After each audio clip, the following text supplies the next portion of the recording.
I'm Joyce McGowan. I grew up in the Dallas-Fort Worth area, and I was always a stay-at-home mom, but I wanted to supplement the income, so I've had several types of small businesses. I sewed for other people for many years, and then I taught cake decorating and had a catering business.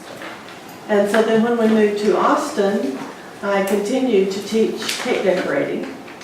And then when we moved to Taylor, several people asked about having a fabric store. There was not a fabric store close by. And so in 2007, I was privileged to, a Bernina fabric store was going out of business, and I just stepped in time to buy everything, all the fabric that was left over from their sale. And so that's how I started my fabric business, and I started that in my home and had it in my home for a year. And I outgrew that, and then I moved to a very, very small storefront, about 600 square feet maybe. And that became too small, and then the space next to me became open. It was about twice that size, so I moved in there. And then about 4 years later, that became too small, and then an opening came up for another store twice that size, and I was able to move in there, and our lease was for 4 years, and so we were in there for 4 years until we retired in October and closed our shop. I'm loving retirement. I'm doing volunteer work right now, so I do a lot of that, and I'm so privileged to be part of this conference, to be able to share with you some of my experiences. I guess one thing, advice I would give before questions is that don't let anyone discourage you from realizing your dream. It has always been a dream of mine to have a storefront. And I was 59 when I opened my storefront. And so I thought, what am I doing at this age? I still had lots of energy. I had a talent to share, and so I did it. I went through with it and started. It's been wonderful. I've met so many wonderful people, and the friends I've made, I still miss the friends from the store coming in. And so, and don't let anyone tell you that you can't start a business on a shoestring, because that's what I started. Oh, one thing I left out was trade shows. We did trade shows before I opened, and so I used the money that I had saved from my trade shows to start my fabric business. And so I literally started with a shoestring, and then up from that up to $70,000 in sales each year. Hey, Megan. So my name is Megan MacNeal. I was born in California, raised in Washington, went to school all over. I've been really lucky to travel, and I'm back in California now. About 4 years ago, I was looking for a modest formal dress, and I couldn't find anything that I thought was reasonable. The dresses I found that I liked were about $350 to $500, which I didn't want to pay for as an adult. And I assumed teenage girls probably couldn't or wouldn't want to pay for that as well. So I started Virtuous Prom, and I basically knew nothing about business. All of my training is really academic and very nerdy. So everything I learned on the fly, and generally through spectacular mistakes. Like Joyce, we started on probably less than a shoestring. Our friends modeled. I had a friend who was a photographer. So basically our initial investment was only in the dresses themselves, and then like web hosting and some web design. But it's amazing how far you can make your money go if you're basically willing to learn everything else. And I talked about that a little bit yesterday. But like Joyce said, don't be discouraged. Don't feel like you can't do things, because I think 99% of it is just determination and not being willing to give up. My first year, I didn't sell anything, basically because we had zero visibility online, which is where we do almost 100% of our business. But instead of feeling sorry for myself and giving up, I figured out how to become visible online. We joined Etsy. Pretty much as soon as we joined Etsy, we started making sales, and it snowballed from there. I would say last year was characterized by our busy season and then our very slow season during the summer, which will probably always be the case. And last year I was so frustrated when it would get slow, and this year I just kind of want people to leave me alone. I'm really looking forward to June and July to catch up on sleep. And this prom season has really been amazing. I feel like we've hit our stride, and I was trying to remember, I think we hit our 300th sale on Etsy sometime in February, and we're almost at 400 now, and to me that's just really remarkable. I'm so thankful for the many people who helped me out. It's definitely been a communal effort. I may be the one making a lot of the decisions, but without a supportive husband and mother and network of friends, it wouldn't have happened. So that's me. Okay, Melissa. My name is Melissa Mora. I was actually a public school teacher for 12 years. I taught high school theater, and that's what I thought I was going to retire doing. I'm married to a high school football coach, and we had kids 9 years ago. And so when my first son was born, we handled it. My mom, I'm blessed that I have family nearby, but it was getting to be hard where I was always at rehearsal, my husband was always at football practice, and somebody else was picking up the kid.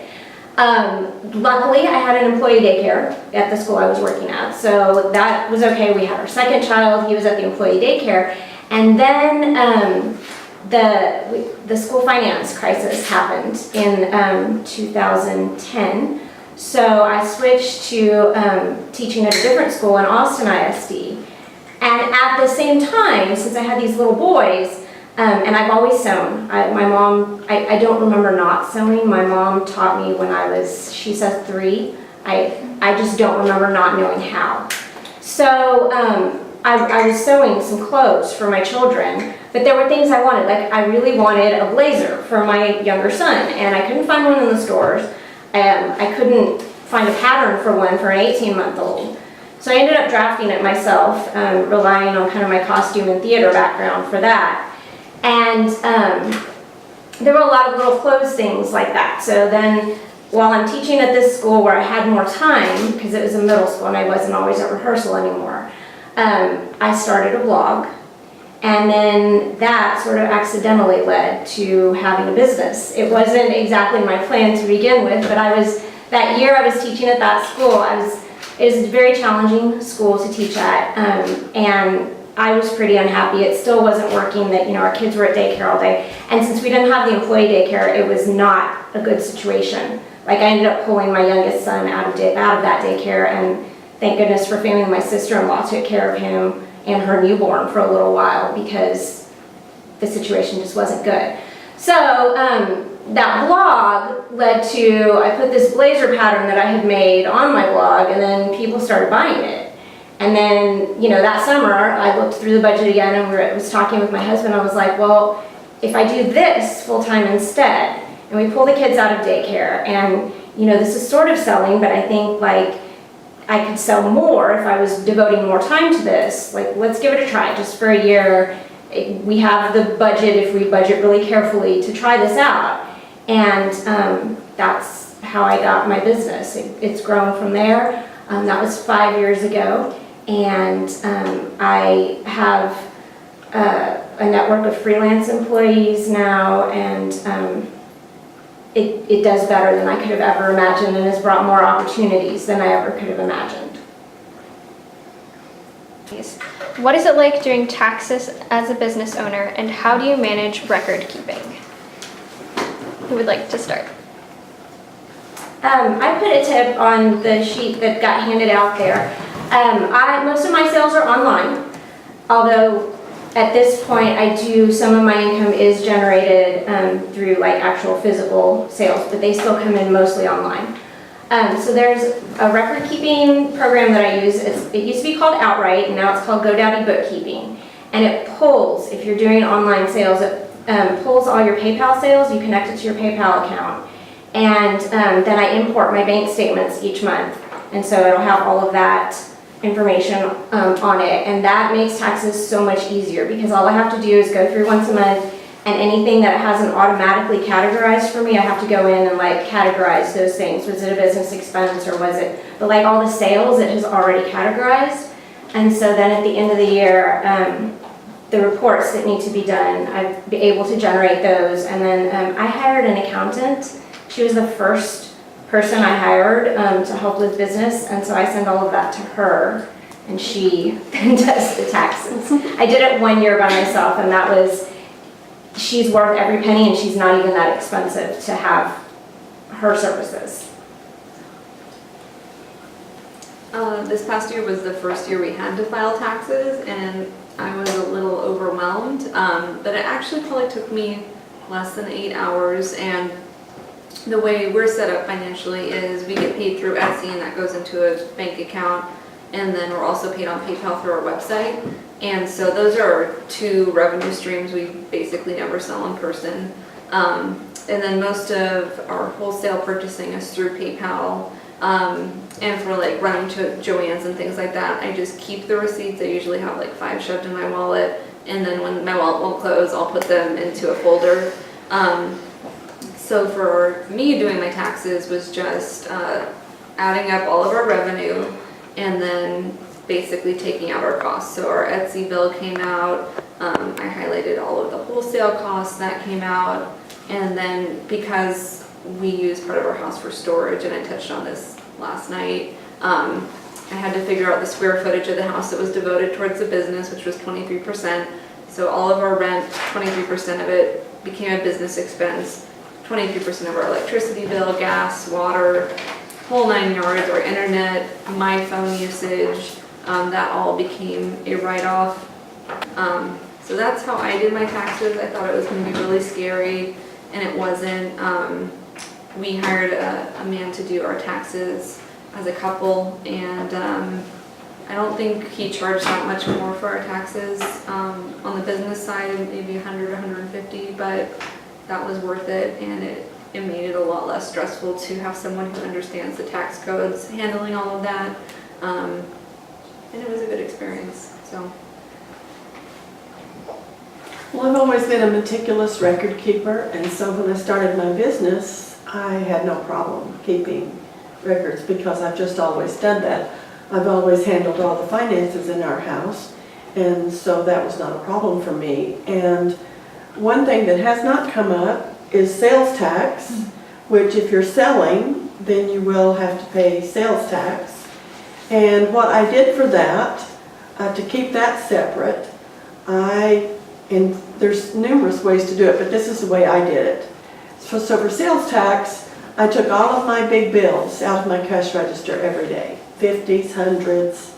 I took all those home. I had them in a zipper pouch, all separate. And then when I first started my business, I didn't have to file but once a year. And so I always had enough money to pay taxes. And that was always set aside from my checking account, from all my other business expenses.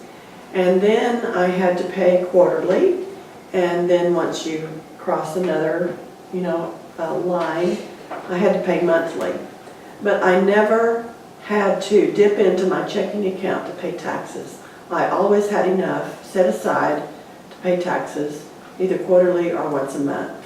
So that's how I did that. And I found that very beneficial. To me, I didn't have to worry about it. It was always done.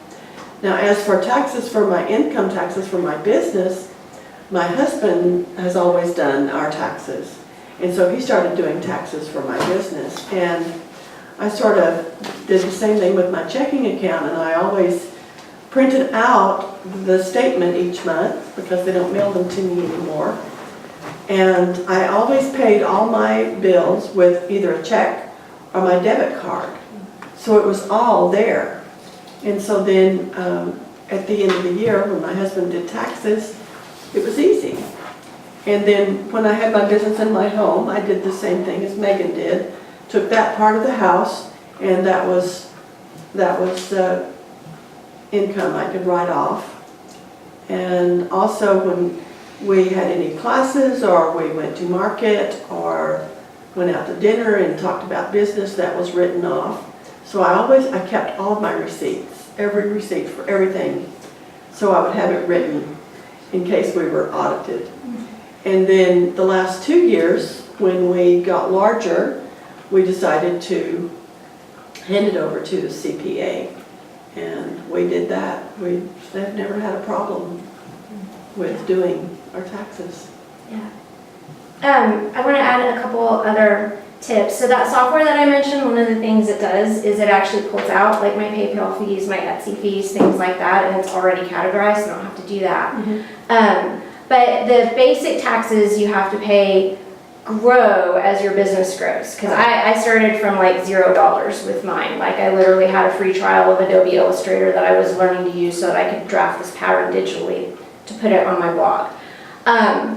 But so you have, like when you're first starting, is it usually the threshold somewhere, and I'm not an accountant, so talk to an accountant, but it's like $600. So if you're not over $600, then it's just like on your personal stuff.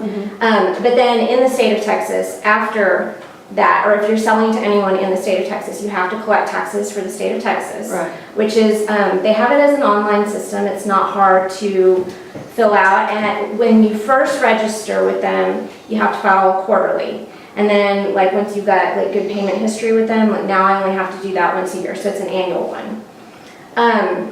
If you've filed as a business in the state of Texas, also you have to file a franchise report, which is the corporate taxes in Texas. But the threshold on that is 1.2 million or something, so I haven't actually had to pay any franchise taxes yet. You just have to, and I actually have my accountant do it just because I don't want to deal with it, but I did do my own franchise filing at first, because you log into the online system and you tell them like, I did not make $1.2 million, and they say, okay, your report is, filed. And then business property taxes. That is the one that I hate. If you're deducting any of your home and you have any equipment or inventory stored at in your home in Texas, your county will send you another form, and it's like if you own your own house and you get your property tax appraisals on your house, they're sending you another one that's an appraisal on your business. It's usually much less, well, it's always for me, much less than like my property taxes, because I have things like my sewing machines or my fabric or my computer equipment, things like that, and it depreciates every year. But the first year, they sent it to me, and I'm in Williamson County. So I had to call the office, and I'm like, I don't know how to file this, like what do I need to put? And the lady was real nice, and she talked me through it. And so I sent it, and then the next year they sent me a blank one. And I'm like, so then I had to go look through all of my stuff to find the previous years. Right. Because like I didn't realize you had to keep it and refill all the stuff every year. So this year they finally sent me an online one where it saves the stuff from the previous year, so I don't have to start from scratch. Because like last year I had to go back and put everything from the previous 4 years. And I'm like, how come you guys don't just have this on file? I sent it. But yeah, and then so that second year I had to call them back to do it. And then one other thing on the receipts, that's way smarter with the receipts to like file them, because I was stuffing them all in a folder. Yes, I had a file. And like 5 years of them just in a folder. So I just this year went through and like at least kind of stuffed them by month. So yeah, maybe try that instead of like, that's a don't be like me story. Because it took me a whole day to go through 5 years of receipts. If you do lose money though, I learned this year that you can roll that loss forward and basically count it against your profit. So if you're not making money, I would still keep some records, so when you do break even or make a profit, it evens out. And the other thing I would keep an eye on is if you're a sole proprietor, so if you're not incorporated, watch out for the tax brackets that you're in. Like right now, my husband and I are in one bracket that's like 15% in California. And in about 18 months time, we are going to get pushed into the next bracket. And so I'm keeping a close eye on that, because at that point we're going to be paying a lot more taxes, and I don't want to like fall off that cliff and have a huge tax bill by accident. So just keep an eye out. Okay, great. If you could change something about your business journey or how you did things, what would it be? Megan, would you start? I think I would have listened to constructive advice and been more flexible at the time. And generally the advice I got was really good. It's just I wasn't listening. There's another girl in my industry who does modest prom rentals, and she told me really early on, girls are basically looking for lace or sequins. And that's completely true, and that's now the direction we're moving more, but I'm pretty independent and quirky, and I wanted to do things differently, which I still do, but I wish I listened to her advice and just really taking feedback to heart. It's good to have a vision, but it's also good to listen to your consumer base and other people who have more experience. And the other thing I would have done is not allow older, more experienced people that I hired, especially for my website, to push me around. One of them was just so rude that I finally had him speak to my mother because she sounds more mature. And he said some really derogatory things about me, and that should have been the end of our working relationship, and it wasn't. But yeah, just definitely having a backbone, even though you may be younger and probably female in this room. You know, just holding your ground, and I think it's really important to be true to your vision as well. You know, definitely take in constructive criticism, but don't compromise on the things that you're positive you don't want to compromise on. Right.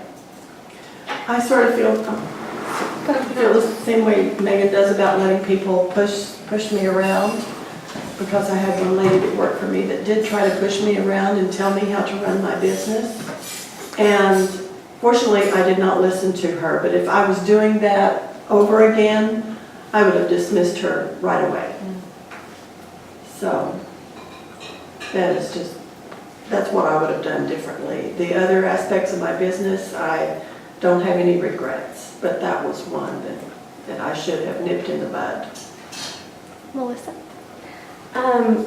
It sounds a little Pollyanna, but I don't know that I would have done anything different, because even the mistakes were things that I learned from moving on. So, I mean, they worked out. And I think maybe it's getting a little older that being able to have that perspective that, like, okay, I'm gonna move on from this, and I'll eventually look back and be like, oh, okay, you know, that was a good thing. And being willing to learn from mistakes is a good perspective to have. Any more comments on this one? Learning from mistakes is very profitable, in my opinion. I have learned what to do and what not to do. And when you learn about those things, what not to do, you don't repeat them as often. When you really learn you really have to learn what works and what does not work. Okay, so the three of you've all have had very different businesses from one another. But in your experience and in your opinion, how much time and money should you devote to advertising when first starting your business? So I spend almost no money on advertising, and I didn't ever, and it's because my business grew out of a blog, which was a form of advertising, because Instagram was not around. Facebook was, but it wasn't like it is now.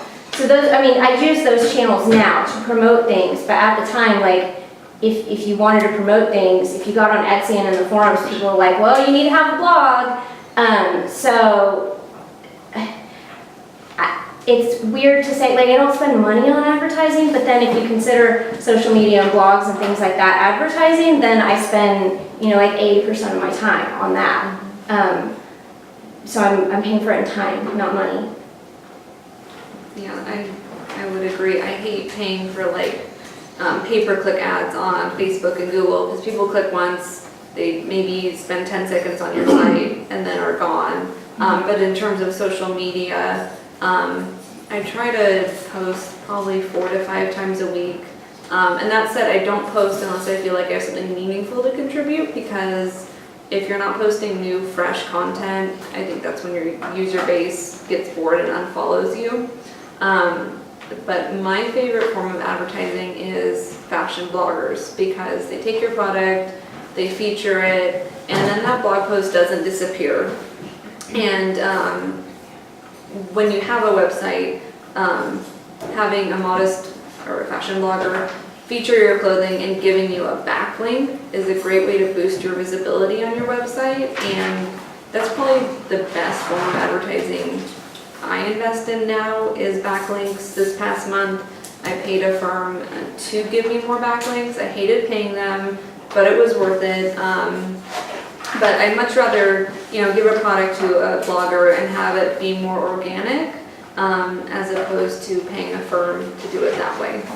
But that's my philosophy. And I will say as a blogger, I don't like getting the emails from the firms because some of them are super spammy. Like there's a lot of them that just go straight to my spam about, hey, can we put some links in this old post of yours? I'm like, no. So like you have to be really careful if you're gonna spend advertising money.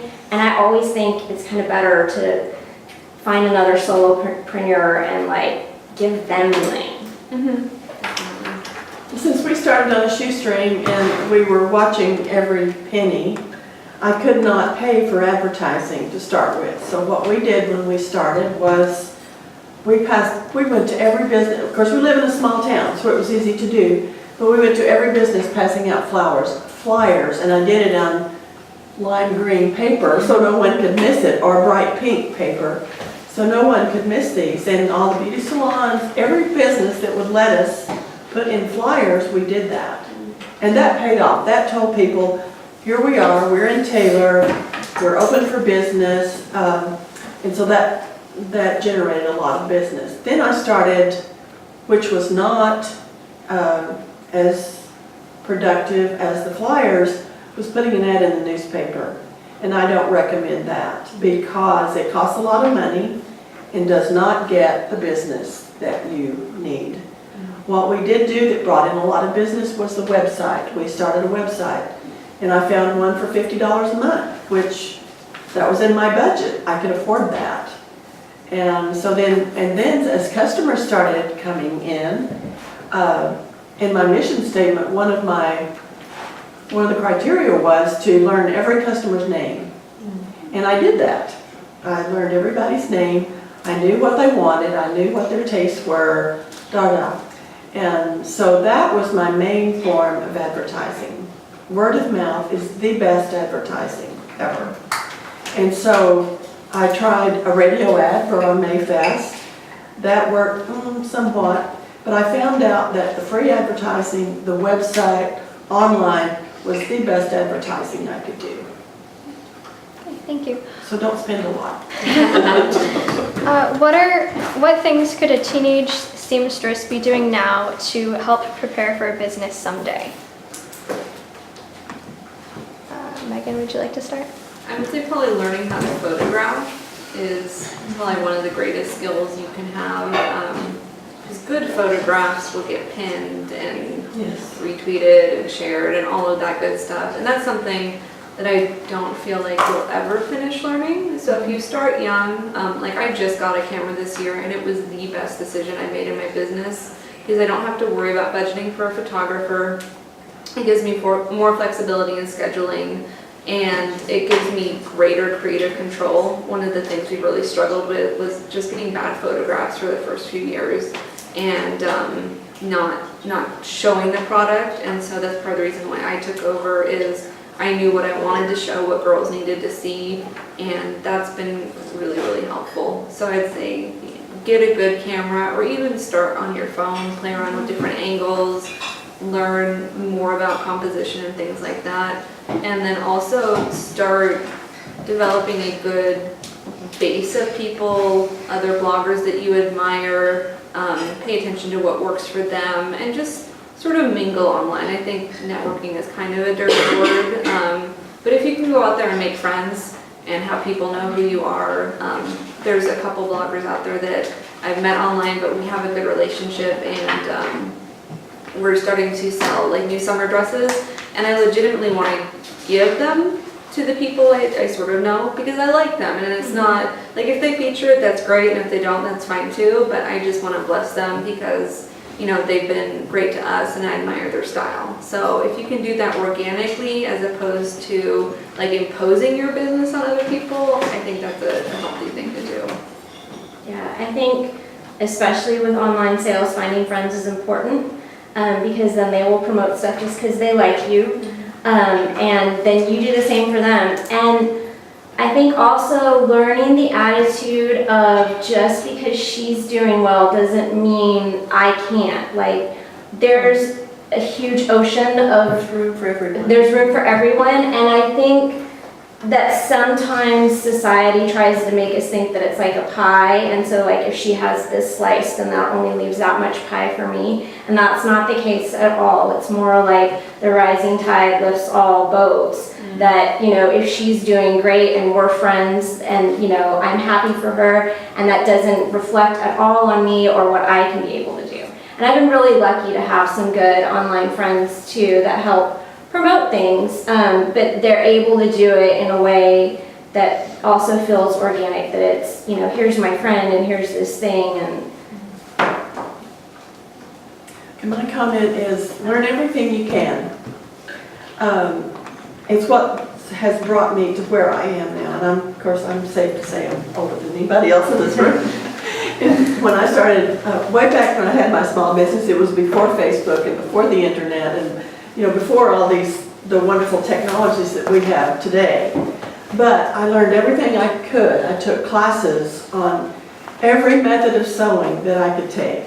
And that's another thing that's brought me where I am today, because in time you will run across things, if you're a seamstress, you will run across things that, gee, I wish I knew how to do that.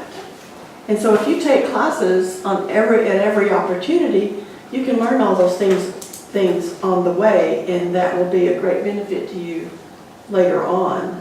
The other thing is, when I moved to Taylor and found out that Texas State University offered free classes on small businesses, I took advantage of all of those. Of course, there are some that they charge for, but they're nominal fees for women and small businesses for women. And I was able to take a class on taxes. I was able to take a class on a business plan. I was able to take classes on every aspect of my business, and that was very beneficial. And I've always been very frugal and watch my pennies, and well, frugal with everything. And so that's another thing. Be sure and when you're spending money on your business, find the lowest price you can find. Find the most economical way to do it. And it will be a great benefit, and that adds to your profit once your business starts making profit. Okay, what I think I want to do right now is just open it up to any questions that our participants in the room have. And I'm going to give you about 8 minutes as a group to answer kind of rapid fire questions. How did you choose your business structure? Well, since I started my business accidentally, like sole proprietor is kind of what you start with first, and that's like, I am my business. Like 2 years later, I got contacted by McCall's pattern company, and they wanted to publish some of my patterns. And once we had signed the contract for that deal, I felt like I needed to change it to something just to add a layer of protection and separation between me and the business. So in Texas, it's super easy to file an LLC, Limited Liability Corporation, certificate, and then your federal income taxes are still done like with your personal taxes, like it's still like you're a sole proprietor. But if somebody decides to sue you, they can only sue you for the business's assets and not your own personal assets. So at a certain point, it's worthwhile to at least file that, because then they can't sue you for your house because of some business thing. We actually did the opposite. We were an LLC and then we moved and forgot to file. So right now I'm a sole proprietor. Because it's a pretty small business, I don't feel like we're really at risk. We've, like I talked about last night, we've had 1 or 2 bridezillas that have gotten really contentious, and if you're online and somebody's being really nasty to you and threatens to sue you, just know that the 4th Amendment protects you from being sued in a state where you're not operating. So like for us, we had a family in Arizona that wasn't happy, and they hired an attorney in Arizona, and I explained to the attorney that I knew they couldn't sue me in Arizona, and to please leave me alone unless they wanted to serve me and sue me in California, which they didn't. And hopefully that never happens to any of you, but like I touched on last night, if you're selling more expensive goods where people are really invested and there's a lot more stress, that can happen. But right now I'm a sole proprietor. I think that was a really smart move for you when you signed that contract with McCall's, because when you have more national visibility, if there's like a class action lawsuit or anything, really dramatic, then you're protected. But for me, it's like the liability and a formal prom dress is probably going to be under $500, I would imagine, if anything ever snowballed to that point, which I don't see it happening. So it kind of depends on what you're selling. If you're selling t-shirts, I would imagine you don't have to worry about that, especially initially. If you start selling them nationally or your sales really take off, that's, I think, a good idea to insulate yourself at that point. If you're selling any kind of children's clothing, particularly sleepwear too, I would make sure that you've got that protection, because there are very strict guidelines about that. Yeah, if your product can potentially harm or kill someone, definitely start out Which as you a wouldn't policy. think from clothing, but like things like drawstrings, for example. Yeah, Right. but that really depends on your product, I think. Well, I started out as a sole proprietorship also, doing business as, my business name and doing business as Joyce McGowan. And I didn't, first of all, there's no cost for doing that. I got a free checking account for my doing business as. Whereas when we got larger and we started quilting for people, our store got flooded, and so we could have been sued. So before that happened though, we went to an LLC. Anytime you let the public in too, I think Yeah. that's the difference, Yes. that like, Because you can trip in a can doorway trip or right. something like that. right, and you need insurance. And if you're having people into your home, you can get a special home insurance. Yes, you can. To personally protect you. Like when we lived in Arizona, we had one in case someone drowned in our pool, even though we had a lock on the gate. So if you're having someone in your home, you might want to think about that, because there are people who like slip and fall, especially in California. We're very lawsuit happy. So And when we opened our storefront, be sure and have, if you open a storefront, be sure and have insurance. It's not that expensive. I think mine was around $900 a year, but it covered over $1 million in damages or injuries. So you can't open yourself up to that type of expense and expect your business to flourish and grow. So I would highly recommend insurance. So how do you avoid, I guess? Is there any kind of like copyright, if you're making a pattern and it looks just like a simplicity pattern, or if you're making a dress and... So the general thing is like, Or I guess how do you come up with new content that makes you original and then avoids some of that? so techniques are not copyrightable. Okay. Anything though that you like went and you like traced it or you copied and pasted it or that kind of stuff, that's where copyright's gonna apply. Okay. So like, did you come up with it on your own? You knew that there was this technique and then you came up with this other project on your own, Okay. that's yours.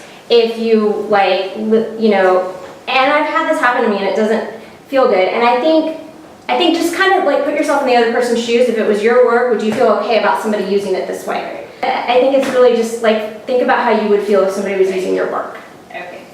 But then just as far as putting new content out to the public, because usually, I'm not usually taking your things. No, I didn't think you were. It's usually like I have the idea and I'm like, I need to remember how to do that, and I'll go read like several different ones. Yes. But how do you set yourself apart in the online world? And maybe this isn't really business questions, actually. How do you set yourself apart? Because there are so many tutorials on pajama pants or whatever, making. I struggled with that at first, like worrying about like, okay, I don't want to do this tutorial because there's a million of them out there. And what I finally learned is that people like your voice. So if you're developing your voice and your way of teaching it, which is going to be slightly different from the way I teach it, then those techniques that, you can't like sewing on a button, like nobody can copyright that because it's a skill. So yeah, you can go ahead and do these things again, even if it exists in 50 other places, as long as it's your work, your voice. And people respond to some of that. that's building a brand too. You know, like Yeah. they'll come to know that you'll explain it this way and they Yeah. like your format. So, yeah.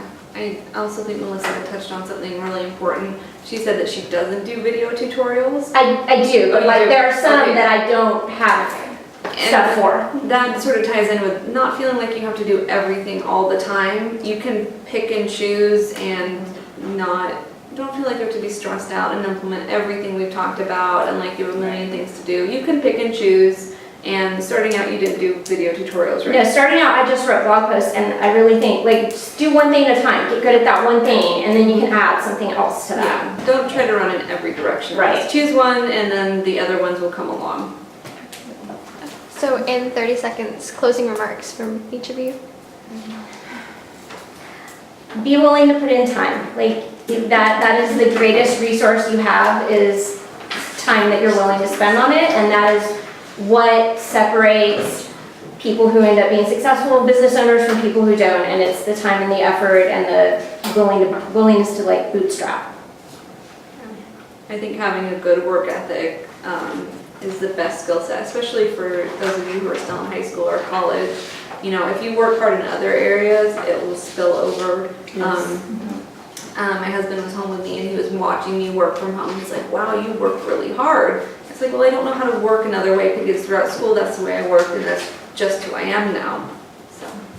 The work ethic, like Megan said, I have to give thanks to my parents because they taught me the work ethic. And love what you do. If you do what you love, you'll never work a day in your life. That's a good feeling. It is a very good feeling. Well, thank you all for sharing.